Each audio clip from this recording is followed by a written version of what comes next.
Hello friends, welcome to வீலன் IAS. இன்னைக்கு May 21, 2024.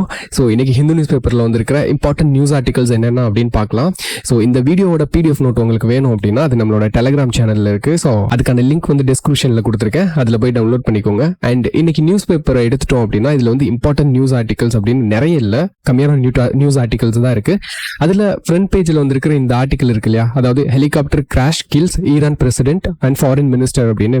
So இந்த ஆர்டிகல் வந்து நமக்கு ரொம்ப சிக்னிஃபிகண்டான ஆர்டிகல் தான். பட் இந்த ஆர்டிகல் வந்து ஒரு இன்சிடென்ட் வந்து ரெக்கார்ட் பண்ணியிருக்காங்க நியூஸ் பேப்பர்ல.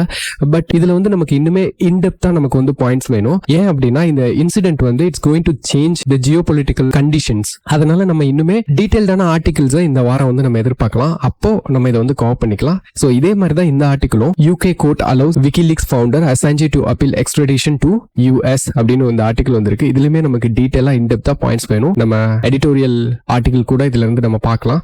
ஸோ அப்போ அதை கவர் பண்ணிக்கலாம். அடுத்து இந்த ஆர்டிகல் பார்த்தீங்கன்னா the plea for warrant against Netanyahu and Hamas leaders at international criminal court அப்படின்னு இந்த ஆர்டிகல் வந்திருக்கு. ஸோ இதுவுமே ஒரு இம்பார்ட்டன்ட் ஆர்டிகல் தான். ஸோ இப்போ நம்மளுக்கு லாஸ்ட் ஃபியூ வீக்ஸா என்ன நடந்துட்டு இருக்கு அப்படின்னு நமக்கு தெரியும் இஸ்ரேலில். ஸோ இஸ்ரேல் வந்து ஒரு அஃபென்சிவ் மூவ் எடுத்திருக்காங்க. காசா ஸ்ட்ரைப்ல இருக்கிற ஹமாஸ் ஆக்டிவிட்டியை வந்து கம்ப்ளீட்டா நிப்பாட்டணும் அப்படின்றதுக்காக அஃபென்சிவ் ஆக்ஷன் எடுத்து அட்டாக் பண்ணிட்டு இருக்காங்க. ஸோ இதுல வந்து பாத்தீங்க அப்படின்னா நிறைய சிவிலியன்ஸ் வந்து இறந்து போயிட்டு இருக்காங்க. ஸோ அப்போ இதை வந்து வார் கிரைமா கன்சிடர் பண்ணி இந்த வார் கிரைமுக்கு காரணம் வந்து Israeli prime minister and certain other ministers and Hamas leaders எல்லாத்தையுமே இன்க்ளூட் பண்ணி அவங்களுக்கு அகேன்ஸ்ட் அரெஸ்ட் வாரண்ட் வேணும் அப்படின்னு சொல்லிட்டு இன்டர்நேஷனல் கிரிமினல் கோர்ட்ல ஒரு ப்ளீ வந்து ஃபைல் ஆயிருக்கு. அதை பத்தினது இதை பத்தி டீடைலா நம்ம இன்னுமே அப்கமிங் டேஸ்ல வந்து ஆர்டிகல்ஸ் பார்க்கலாம். ஏன்னா ஸோ அதனால இதையும் நம்ம இன்னைக்கு பார்க்க போறது இல்லை. ஸோ இன்னைக்கு நம்ம பார்க்க போற ஒரே ஒரு ஆர்டிகல் வந்து பாத்தீங்கன்னா மெயின் எடிட்டோரியல் ஆர்டிகல். ஸோ இந்த ஆர்டிகல் வந்து பாத்தீங்கன்னா லாஸ்ட் வீக் வந்து ஒரு நியூஸ் ஆர்டிகல் நம்ம பார்த்தோம். அதாவது சிட்டிசன்ஷிப் அமெண்ட்மெண்ட் ஆக்டுக்கு கீழே சில பேருக்கு வந்து சிட்டிசன்ஷிப் கொடுத்துருக்காங்க அப்படின்னு ஒரு ஈவெண்டா பார்த்தோம் இல்லையா, ஈவெண்ட் நியூஸா பார்த்தோம் இல்லையா. ஸோ அதை பேஸ் பண்ணி வந்திருக்கிற எடிட்டோரியல் ஆர்டிகல் தான் இது. இது வந்து நமக்கு ரொம்ப ரொம்ப முக்கியம். ஏன் அப்படின்னா இது நிறைய கான்ஸ்டிடியூஷனல் ஆஸ்பெக்ட்ஸ் வந்து கொஸ்டின் பண்ற மாதிரி ஆர்டிகல் இது. இது போக நம்மளோட டைமென்ஷனையும் நம்ம சேர்த்து நோட்ஸ் எடுத்து வச்சுக்கலாம். ஓகே, ஸோ இப்போ இந்த ஆர்டிகல்ல என்ன சொல்லியிருக்காங்க அப்படின்னு பாத்தீங்கன்னா இந்த சிட்டிசன்ஷிப் அமெண்ட்மெண்ட் ஆக்ட் இருக்கு இல்லையா, இது வந்து ஒரு டார்கெட்டட் லெஜிஸ்லேஷன் சொல்லியிருக்காங்க. ஏன் இதை டார்கெட்டட் லெஜிஸ்லேஷன் அப்படின்னு சொல்றாங்க அப்படின்னா இது வந்து செர்டன் குரூப் ஆஃப் பீப்புளை மட்டும் கவர் பண்ற மாதிரி இருக்கு. செர்டன் குரூப் ஆஃப் பீப்புளை மட்டும் டார்கெட் பண்ணி பண்றாங்க. அப்போ செர்டன் குரூப் ஆஃப் பீப்புளை டார்கெட் பண்ணி ஒரு லெஜிஸ்லேஷன் வந்துச்சு அப்படின்னா அந்த அதர் பீப்புள் இருப்பாங்களே, தே ஆர் பேசிக்கலி டிஸ்கிரிமினேட்டட். அப்போ இது வந்து targeted legislation. So targeted legislation வந்து இது ஒரு பர்சனோட ரைட்ஸை வந்து வயலேட் பண்றதுனால இந்த சிட்டிசன்ஷிப் அமெண்ட்மெண்ட் ஆக்டுக்கு வந்து ஜுடிஷியரி வந்து இன்டர்வீன் பண்ணணும், ஓகே, ஜுடிஷியல் ரிவ்யூ பண்ணணும் அப்படின்ற மாதிரி இந்த ஆர்டிகல்ல வந்து சொல்லியிருக்காங்க. இப்போ இதை வந்து இன்னுமே நம்ம டீடைலா அண்டர்ஸ்டாண்ட் பண்ணிக்கணும் அப்படின்னா first we have to understand what is state. so ஸ்டேட்ல வந்து பாத்தீங்க அப்படின்னா 3 டெமோக்ராட்டிக் இன்ஸ்டிடியூஷன் கம்ப்ரைஸ் ஆனது தான் ஒரு ஸ்டேட். ஏன்னா நம்மளோட இந்தியன் கான்ஸ்டிடியூஷனை பொறுத்த வரைக்கும், இந்தியன் பாலிட்டியை பொறுத்த வரைக்கும், ஸோ இந்தியன் பாலிட்டியில executive body, legislative body and judiciary, இது 3 democratic institutions. These 3 forms the state. Okay, so இப்போ நம்ம கான்ஸ்டிடியூஷன் வந்து கான்ஸ்டிடியூஷனோட ஃபங்க்ஷன் என்ன அப்படின்னு பாத்தீங்கன்னா இந்த 3 ஆர்கனுக்கும் என்னென்ன பவர், இவங்களோட ரோல் என்ன, இவங்களோட லிமிடேஷன்ஸ் என்ன அப்படின்றது வந்து கான்ஸ்டிடியூஷன்ல வந்து டிஃபைன் ஆயிருக்கும். இப்போ இந்த கான்ஸ்டிடியூஷன்ல இவங்க 3 பேர்ல யாருமே ஒருத்தருக்கு ஒருத்தர் வந்து சுப்பீரியர் கிடையாது. அப்போ ஒருத்தருக்கு ஒருத்தர் வந்து என்ன பண்ணிக்கணும், ஒருத்தருக்கு ஒருத்தர் அவங்களோட பவர் வந்து எக்ஸீட் ஆகாம செக் பண்ணிக்கணும் அப்படின்றதுக்காக செக்ஸ் அண்ட் பேலன்ஸ் ப்ரொவிஷன்ஸ் வந்து நம்ம கான்ஸ்டிடியூஷன்ல வந்து இன்கார்பரேட் பண்ணியிருக்காங்க. ஸோ அப்படி ஜுடிஷியரிக்கு வந்து பாத்தீங்க அப்படின்னா அந்த செக்ஸ் அண்ட் பேலன்ஸ் ப்ரொவிஷனா நம்ம வந்து ஜுடிஷியல் ரிவ்யூ வந்து பார்க்கலாம். லெஜிஸ்லேட்டிவ் வந்து ஒரு லா மேக் பண்றாங்க, இல்ல எக்ஸிக்யூட்டிவ் வந்து ஒரு ஆர்டர் போடுறாங்க, இல்ல ஏதாவது ஒரு ரூல் போடுறாங்க அப்படின்னா இப்போ அது வந்து ஃபண்டமெண்டல் ரைட்டை வயலேட் பண்ணிச்சு அப்படின்னா ஜுடிஷியரி இன்டர்வீன் பண்ணி அவங்களோட ஆக்ஷன்ஸ் வந்து என்ன பண்ணலாம், நல் அண்ட் வாய்டுன்னு சொல்லலாம். அப்போ இந்த ஆர்டிகல்ல வந்து பாத்தீங்கன்னா இந்த எடிட்டோரியல் ஆர்டிகல்ல வந்து பாத்தீங்கன்னா ஜுடிஷியரி வந்து இந்த ஜுடிஷியல் ரிவ்யூவை வந்து எப்படி யூஸ் பண்றாங்க அப்படின்றத டோட்டலா கொஸ்டின் பண்ணிருப்பாங்க. ஓகே, ஸோ இந்தியாவை பொறுத்த வரைக்கும் ஜுடிஷியல் ரிவ்யூ அப்படின்னு வர்றப்போ இப்போ லெஜிஸ்லேட்டிவ் பாடி வந்து ஒரு லா மேக் பண்றாங்கன்னு வச்சுக்கோங்களேன். ஜென்ரலா அந்த லா வந்து எப்படி ப்ரொசியூம் பண்றாங்க அப்படின்னா தட் இஸ் வேலிட், அதாவது கரெக்ட் தான், அந்த லால வந்து எந்த மாதிரி தப்பு இருக்க முடியாது அப்படின்னு ப்ரிசியூம் பண்ணிக்கிறாங்க. புரியுதா? ஜுடிஷியரி வந்து என்ன பண்றது இல்ல, அதை வந்து ஒரு அந்த ப்ராசஸ் வந்து கரெக்டான ப்ராசஸா இருக்கா, அந்த லாவை மேக் பண்ணது அப்படின்றது செக் பண்ண போறது கிடையாது. ஜுடிஷியரி ஜஸ்ட் என்ன பண்றாங்க, presume, okay that is a valid law அப்படின்னு ப்ரெசியூம் பண்ணிட்டு என்ன பண்ணிடுறாங்க, விட்டுறாங்க. அவங்களோட ஜுடிஷியல் ரிவ்யூ பவரை வந்து அப்ளை பண்றது கிடையாது. அப்போ இதோட கான்சிக்வன்சஸ் என்ன அப்படின்னு பாத்தீங்கன்னா around the world like India many governments R populist regime. அதாவது மெஜாரிட்டேரியன் வந்து மெஜாரிட்டி எந்த பொலிட்டிக்கல் பார்ட்டிக்கு இருக்கோ அவங்க தான் என்ன பண்றாங்க பண்றாங்க, பாப்புலிஸ்ட் சப்போர்ட் யாருக்கு இருக்கோ அவங்க தான் ரூல் பண்றாங்க. அப்போ அந்த பாப்புலிஸ்ட் மெஜாரிட்டி அந்த ஐடியாவை தான் என்ன பண்றாங்க அப்படின்னா அவங்க வந்து இம்ப்ளிமெண்ட் பண்ற மாதிரி இருக்கு. அப்போ இதனால இதோட கான்சிக்வன்சஸ் என்ன அப்படின்னு பாத்தீங்கன்னா it results into the targeted legislation. இதை தான் வந்து நம்ம அங்க பார்த்தோம். அதாவது சிட்டிசன்ஷிப் அமெண்ட்மெண்ட் ஆக்ட் இருக்கு இல்லையா, அதை வந்து ஒரு டார்கெட்டட் லெஜிஸ்லேஷனா தான் இந்த ஆத்தர் வந்து மென்ஷன் பண்ணியிருக்காரு. ஓகே, அப்போ இந்த டார்கெட்டட் லெஜிஸ்லேஷன் இப்போ வந்து ஜுடிஷியரி வந்து கரெக்டான டைமுக்கு வந்து லெஜிஸ்லேச்சர் கொண்டு வர லா எல்லாமே வேலிட்னு பிரசியூம் பண்ணாம அவங்க ஜுடிஷியல் ஆக்ஷன் வந்து எடுக்காதனால என்னென்ன கான்சிக்வன்சஸ் நடந்திருக்கு அப்படின்னு எக்ஸ்பிளைன் பண்ணியிருக்காங்க. அதுக்கு வந்து சில எக்ஸாம்பிள்ஸும் கொடுத்திருக்காங்க. ஒன்னு வந்து பாத்தீங்கன்னா டிமானிட்டைசேஷன். அதாவது ஜுடிஷியரி எப்போ அந்த டிமானிட்டைசேஷன் பண்ணது வந்து சரியான மெத்தட்ல பண்ணல அப்படின்னு டிசிஷன் எடுக்கிறாங்களோ அது வந்து 2023 தான் அந்த டிசிஷன் எடுக்கிறாங்க. அப்போ அந்த ஆக்ஷன் வந்து அதாவது இந்த டிமானிட்டைசேஷன் அப்படின்றது இருக்கு பாத்தீங்களா, இது வந்து இர்ரிவர்சிபிள். திரும்ப வந்து என்ன பண்ண முடியாது, ரிவர்ஸே பண்ண முடியாது. அப்போ ஜுடிஷியரி வந்து இப்போ வந்து ஆக்ஷன் எடுத்து இப்போ வந்து அவங்க ஒரு டிசிஷன் எடுத்து என்ன நடக்க போகுது, ஒன்னும் நடக்க போகுது இல்ல. அதே மாதிரி தான் ஆர்டிகல் 370லயும் நடந்துச்சு. ஓகே, சோ அப்புறம் இன்னொரு எக்ஸாம்பிள் வந்து கொடுத்திருக்காங்க. என்ன அப்படின்னா இப்போ chief election commissioner and other election commissioner act 2023 வந்து எனாக்ட் பண்ணாங்க இல்லையா. இது வந்து இந்த ஆக்ட் கொண்டு வர்றதுக்கு முன்னாடி இந்த அப்பாயின்மெண்ட் ஆஃப் எலெக்ஷன் கமிஷனரை பத்தி சுப்ரீம் கோர்ட்ல வந்து ஒரு கான்ஸ்டிடியூஷனல் பெஞ்ச் என்ன பண்ணிருப்பாங்க அப்படின்னா ஒரு ரூல் போட்டிருப்பாங்க. அதாவது மெஜாரிட்டி கரண்ட் எக்ஸிகியூட்டிவ் இல்லாத ஒரு இண்டிபெண்டன்ட் பாடி வந்து எலெக்ஷன் கமிஷனர் வந்து அப்பாயிண்ட் பண்றதுக்கு ரெடி பண்ணணும் அப்படின்னு ஒரு ரூல் போட்டிருப்பாங்க.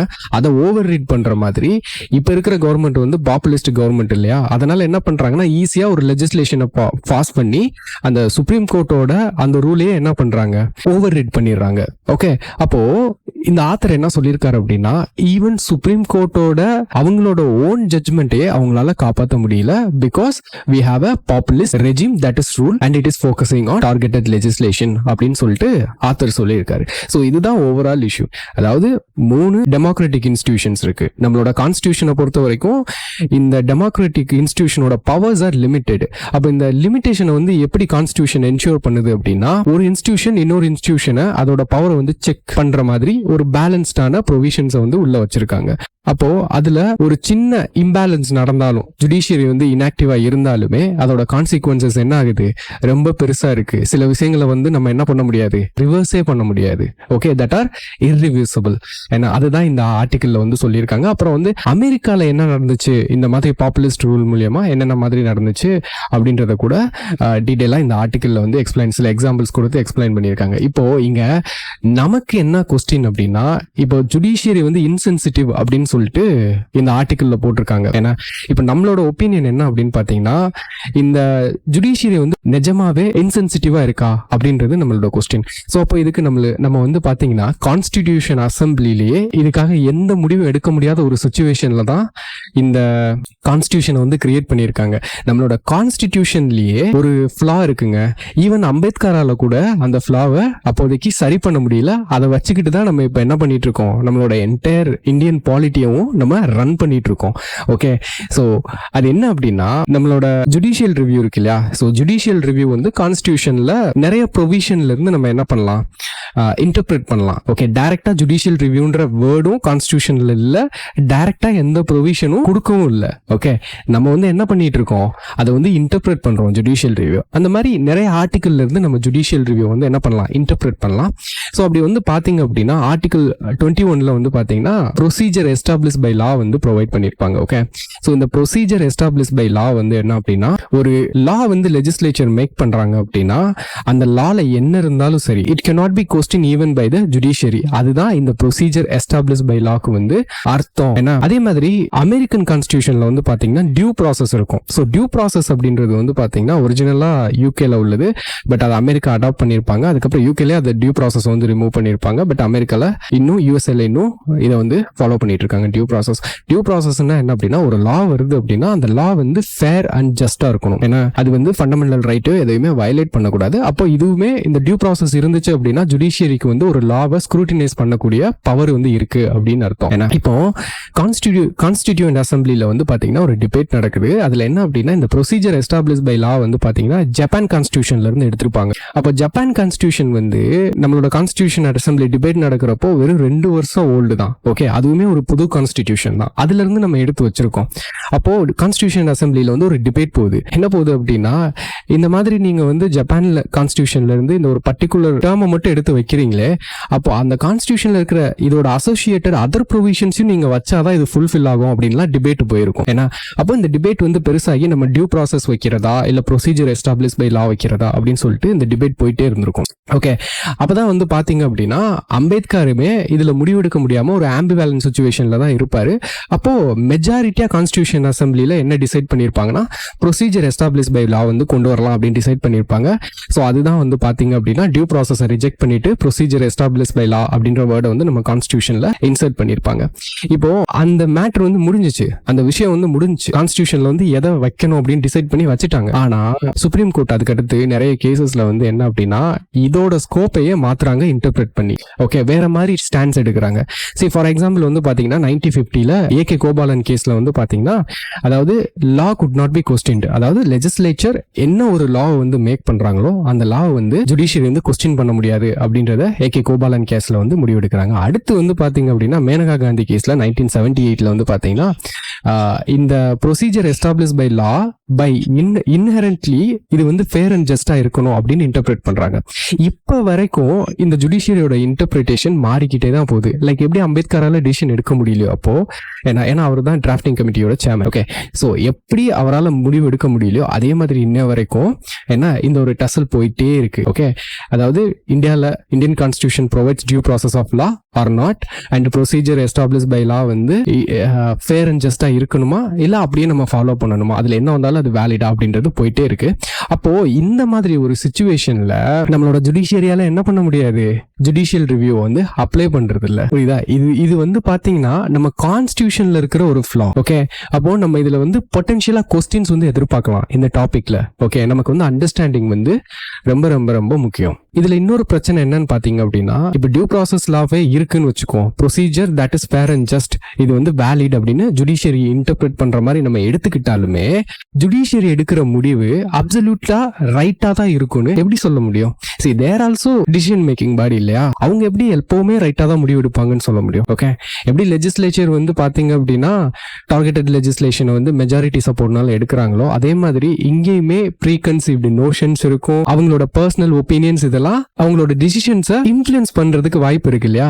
ஸோ இந்த இஷ்யூ வந்து பாத்தீங்க அப்படின்னா இது அவ்வளோ சீக்கிரம் சால்வ் ஆகக்கூடிய விஷயம் கிடையாது அன்டில் ஆர் அன்லெஸ் கான்ஸ்டிடியூஷன்ல வந்து டெஃபினட்டா இதுதான் அப்படின்னு நம்ம அமெண்ட் பண்ணி மாத்துற வரைக்கும். Okay, so that's all about this issue. Okay, so இன்னைக்கு வந்திருக்கிற ஒரே ஒரு இம்பார்ட்டன்ட் ஆர்டிகல் தான், அதை நம்ம டீட்டெயிலா பார்த்தாச்சு. ஓகே, ஸோ தேங்க்ஸ் ஃபார் வாட்சிங் திஸ் வீடியோ கைஸ்.